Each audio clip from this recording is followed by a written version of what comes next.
মুক্তা কি রান্না করতেছো? মাছ ভাজি করতেছো নাকি? হুম। সেন্ট হয়ে গেছে সারা ঘরে। তুমি কিছু রান্না করতে গেলে ঘর সেন্ট হয়ে যায়, কাহিনী কি?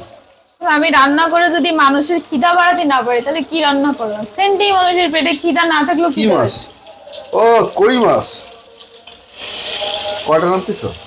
তুমি কি সাইজের কই আনিছো? কোনগুলো এত বড় বড়, কোনগুলো আবার এইটুকু এইটুকু। দেশি কই কি সব এক সাইজের হয়? বড় বড় তো বাইকে আনবো না। চিনে বারাম না। আজকে কই মাছের বুনা করব।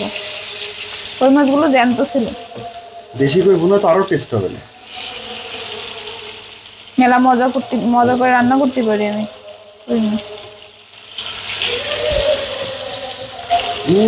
টকবক করে ফুটতেছে। যদি এরকম তোমার তেলে ছাড়ি দেওয়া যায় মুক্তা, তুমি এরকম টকবক করে ফুটপা। কি আমার মতো হাড়ালা মানুষ তুমি তেলের বড়ে ছাড়বা কেন? তোমার মতো আরো গায়ে গোস্ত আছে, তেলের বড়ে। আমি হাড়িয়ালা মাংস খাই না। যদি তোমার কাছে চর্বি থাকতো কয় ধরতো তোমার ফ্রাই করে খেয়ে ফেলাইছি। তোমার তো সিনার পিস বলা যায়, চাপ বানায় খুব সুন্দর মতো খাওয়া যাবে।